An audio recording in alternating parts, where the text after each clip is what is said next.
kita buka parcel Pada tahun-tahun sebelum ni saya akan bagi duit raya, tapi pada tahun ini saya nak ubah, kita nak bagi emas, hadiah emas, envelope daripada Public Gold. Okay, saya buka. Bismillah.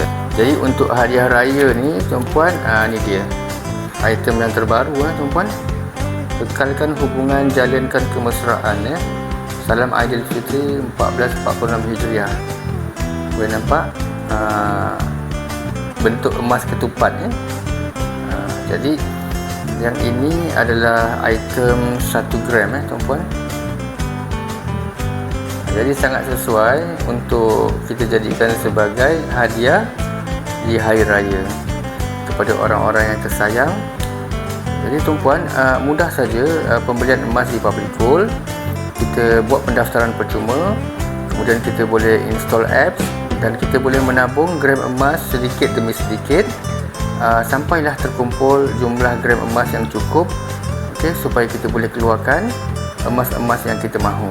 Contohnya seperti kad hari raya macam ni, 1 gram.